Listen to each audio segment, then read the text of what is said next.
Hi, my fellow photons. Today we'd like to talk about darkness. Can you see me? I forgot to charge the camera. It's horrible. Wait. Okay. 20 minutes later. Okay. Now we are back. Okay. 1, 2, 3. Read the text. And what's on now? Man, my iPad turned off. Oh, come on.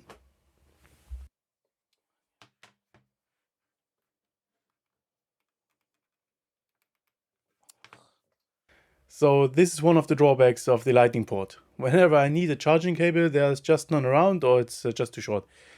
And there's still no USB-C port for your new iPhone 13 and 13 mini, but for the new iPad mini, and this is quite interesting. One more device less with the famous lightning port. At least one guy did a lightning to USB-C conversion on his own, by the way, and sold it for $86,000 to buy some new equipment on eBay. So in case Apple will announce the next generation iPhones with USB-C, they will have to announce the second iPhone with USB-C. Today, we are thrilled to introduce our next generation of iPhone. Here it is. So this time I will discuss with you the reason, or maybe the reasons, why there are still the lightning port around, and let's make it short. Welcome to the magic world of the loyalty loop and other psychological tricks, or how to get your money. Okay, it's $500, you have no choice of carrier, the battery can't hold a charge, and the reception isn't very— Shut up and take my money!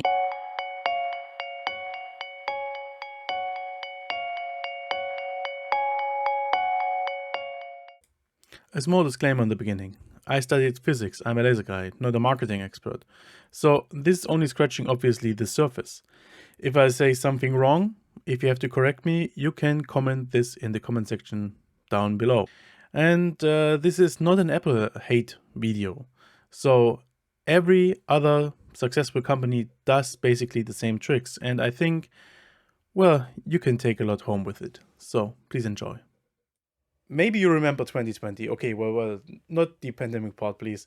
But in 2020, there was a certain amount of, let's say, criticism about Apple's decision to omit the charger and the headphones. And the new iPhone series, just to add them, at the first glance, useless USB-C to Lightning cable in order to save the environment. In the meantime, Apple released the iPhone 13 series. And this new iPhone 13 mini looks really intriguing to me personally.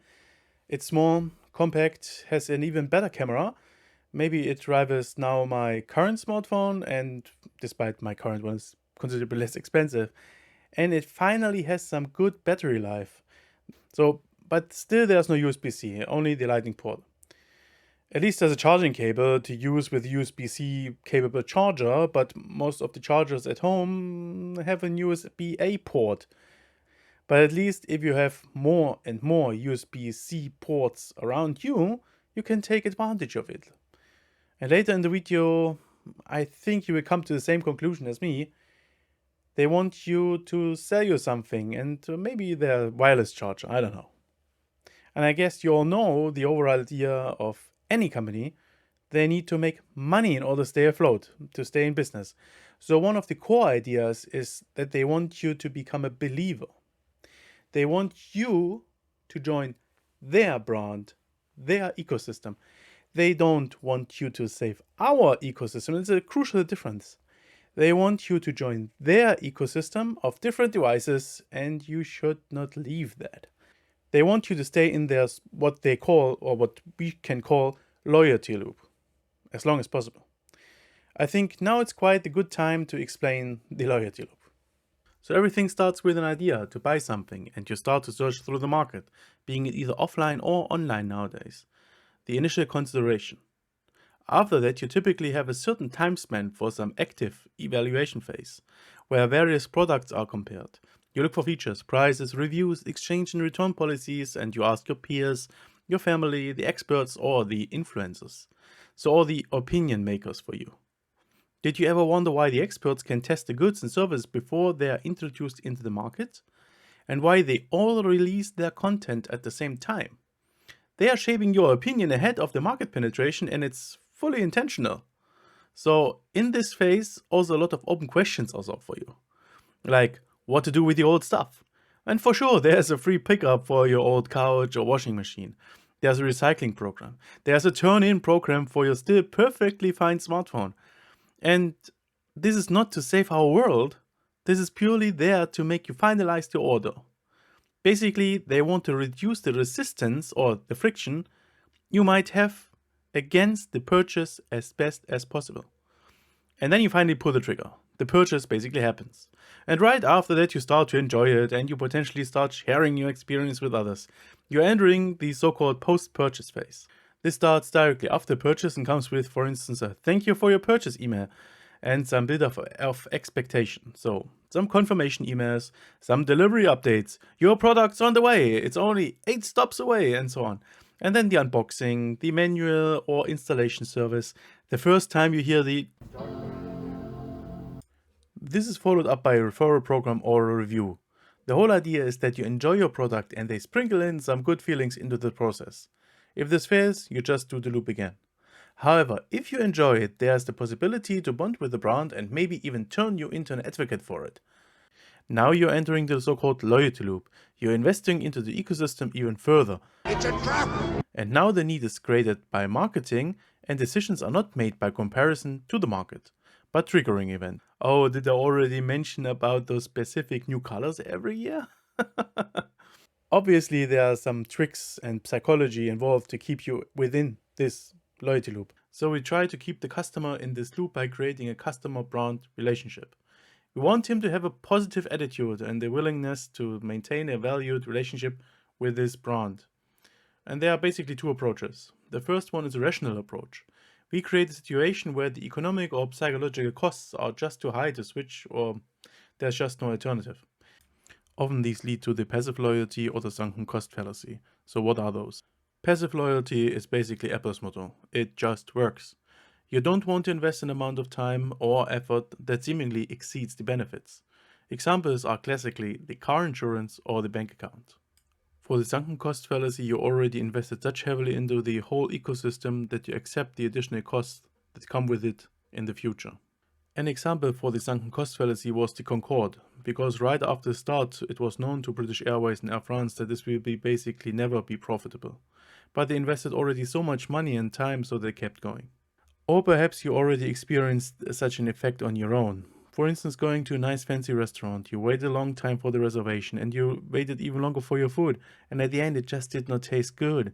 But at the end you will eat it and pay it anyway, because you invested so much time and money to go there. But let's leave the realm of rational decisions and enter the world of emotions to stay in this loop. And by far they are more effective.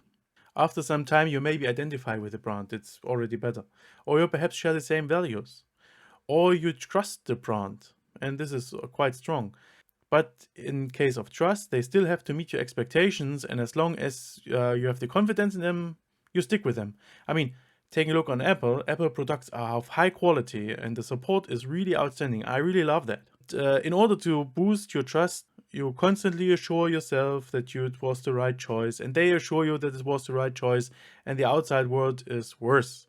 You are safe inside. So how to do that? It's word of mouth. This is by far the most effective way of marketing, by the way, word of mouth, as it's considered to be non-biased, non-commercial, and true.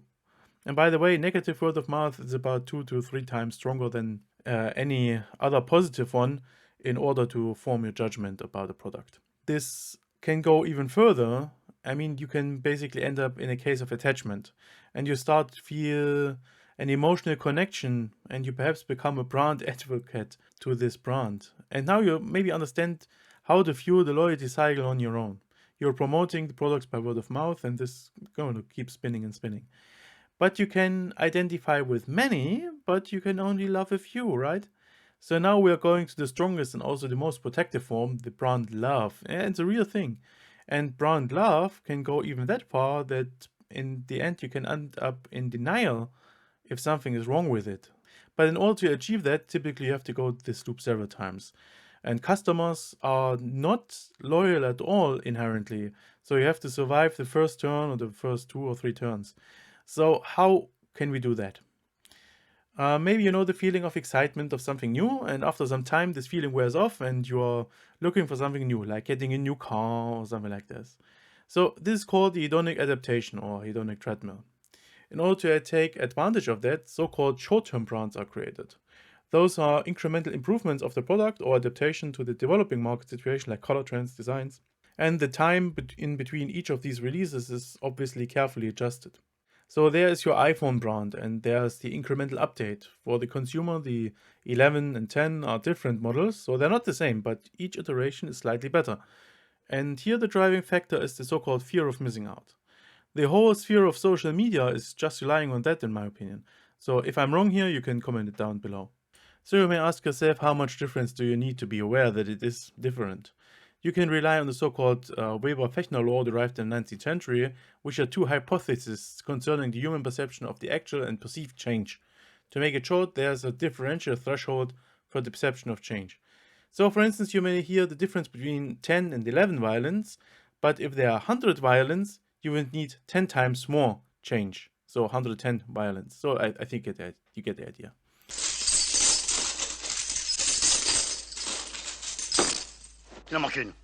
The same goes for each generation of a product. You may need a certain amount of changes to be felt as a new product. So you get the idea that sometimes you may ask yourself why the company decided not to include a certain feature in the first place. Well, besides technological reasons, it's sometimes intentional, to be fair. So, and the same holds true also for pricing, but now you don't want it to be visible. Well, also in order to keep you aware of upcoming changes, you fall into a net of rumor websites, leaks and new announcements, and to keep you in this excited state. So you get the idea. They try to get you into the loyalty loop and tie you in with a mixture of hopes and promises within this loop, and the misery awaiting outside if you want to continue to use your Apple products without iPad, iPhone, or whatever the next thing will be of them. I don't know. And one of the features is, believe it or not, the lightning port. Yeah, we're coming back to the original theme. So how does the lightning port lock you in? It's a really good question, isn't it? Obviously, this is mainly contributed to the sunken cost fallacy. If you have a device with a lightning port in it, you also have accumulated over the lifetime of this device some other gadgets that share the same connector. So you have all the dongles and adapters, you have the USB drive with lightning, which is quite expensive by the way. You have the cables, or you have some microphones, or some other gadgets. Next time you get a new phone or iPad, what do you do with all this stuff? And basically you have several options. First, buy a device with a lightning port again. Second, you get new gadget, which is quite expensive. And 3, well, there may be some alternative solution, maybe for the end of this video. So, number 1 is the reason why the iPhones still have the lightning port. So if you're okay with the basic functionality, you will stay with it, perfect. And currently the lightning adapter is however not found above the iPhones and the lower price iPads anymore. Even on the current 8th gen iPad there is the now good old lightning jack. Well, the iPad mini gets the USB-C and I'm pretty interested in this, I have to say. Okay, anyway. As some products use the lightning and some the USB-C connector, which is truly against the Apple philosophy, it just works. You need dongles and adapters, which is quite a nuisance to say the least. This makes us join number 2 on the list, buying everything new, and this is quite interesting. So if you're willing to stay within the ecosystem and you will invest into the better tiered models, you have to invest a bit of money for this device. And with most people willing to invest this large amount of money for the device, they will also invest to these tiny small little accessories. So you buy the wireless charger or the thing you want. It is basically a pricing strategy, where the small additional costs compared to the overall big investment seems to be insignificant. This is quite a neat trick on your psychology, as the higher the costs are, the more expensive add-ons you can slap on top. So you just don't realize the absolute amount of money, but the relative one, and so you have Weber's law again. So if you buy a house for 500,000, the 1,000 on top does not count that much, right? So no problem to buy the charger on top of the iPhone for $1,000 or Euro, which is basically the same. Wait, last year it was still included? Okay. Or you buy the AirPods, as there are no free headphones outside of France with the iPhone. They're not so expensive, But did you know that in 2019, the replacement of lost AirPods resulted in $700 million of income for Apple? That's quite a lot of money, isn't it? So if you don't believe me, we can ask Linus. I have lost 2 pairs of AirPods Pros because of sweatpants that don't have zippers on the pockets. So why they are not changing to USB-C already? So because Apple learned from their past. Maybe you remember that in 2012 there was the change from the old 30-pin connector to the now Lightning connector with quite a lot of backlash. A lot of the former enthusiasts were quite not so amused about the change in connector, but to some extent it was inevitable. In order to get even thinner with the iPhone, one needed a more modern connector that enabled considerably higher data transfer speeds as well. And nowadays it's a bit ironical that other Apple devices use the fast Thunderbolt and not the slow Lightning. Okay, it's a bit of physics, but you know, fast Thunder and slow Lightning. Anyway. But at the same time, Apple already made a ton of money with the MFI licensing program. MFI is made for iPad, iPhone, iMac, I think. So basically in 2005, they took, I think, 10% per item of the retail price by at least $10 in order to get the licensing done. I mean, per item. Later, this was changed to the range between 1.5 and 8%. So that's a huge amount of money. And then they introduced the Lightning port in 2012 and now demanded $4 per port. This means for a simple pass-through, it's $8. This is a truckload of money considering how many accessories are sold worldwide every year. And for sure you want to use a licensed product as you want to be sure that there's no risk of damage to your expensive device. Obviously switching to USB-C would kill this market as that is a universal standard that doesn't belong to Apple and therefore, this market would be lost. And now you also understand why there's still the Lightning port on your iPhone. It's all about the money. It's just easy as that. I just want to give you a hint about the headphone jack as well. It's exactly the same if you think for a moment. Crazy, isn't it? No more use of the existing 3.5mm connector, but you have to license the Lightning one. And now you take the headphones out of the package to gain another $4 on the aftermarket. Save the environment. For sure. Okay, anyway. The ultimate reason why they don't go to USB-C, at least on the long term, is because they want to get rid of ports anyway. In the future, there may be not even a single port on it anymore. Because data transfer is getting faster and faster wirelessly. Everything gets into the cloud using a wireless connection anyway, if you're outside somewhere. And it makes sense to get more space for battery or new sensors. And especially if you think that the battery improvement over the last years was one of the main selling points. And this is especially true for the iPhone 13 mini compared to the 12 mini. Did I already mention that I really like this 13 mini thing? Also, there are less parts, less failure. And there's no intrusion point for water, dust, or something similar, okay? And it's basically the same question as for the omission of the headphone jack. If you remember the loyalty loop, there's still the open question how not to get all the former customers angry. There may be an easy answer for this for Apple. Sell an accessory that does the trick. Okay.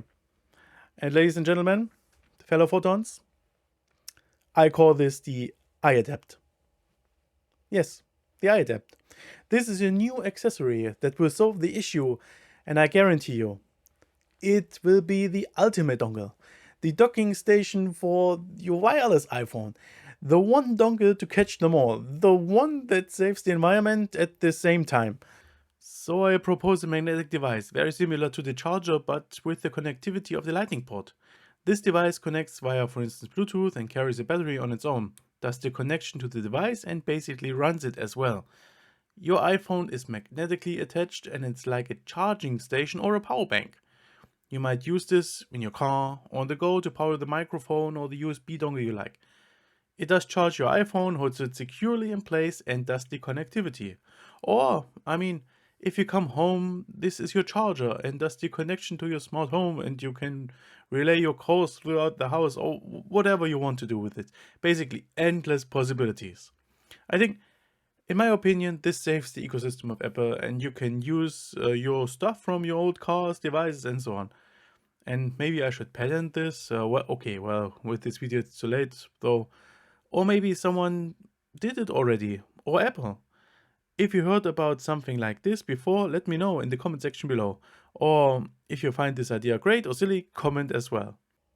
So what did we learn today? Apple is a business that uses some clever tricks to get you into their ecosystem, to get your nice and juicy money. They want it. Okay, obviously they are business, they have to make money. I'm just exaggerating. I hope you learned now the basics of the loyalty loop and that you can make a load of money with all the small gadgets, dongles, and so on. I mean, even I have some stuff with it, and I rarely use it. And in my opinion, they will leave the realm of the physical connectors for their phones at some point, but they will find some potentially nice way, I don't know, to rescue your old accessories in the future for sustainability. I mean, for the money, for our ecosystem, let's say. And we are at the end of this video. I hope you enjoyed this. And if you have any thoughts about it, please feel free to comment it below. If you liked it, give it a thumbs up. If not, well, you know what you can do. So, see you next time, my fellow photons. And I think now I have to take a look for my lightning cable, if it's somewhere. See you next time.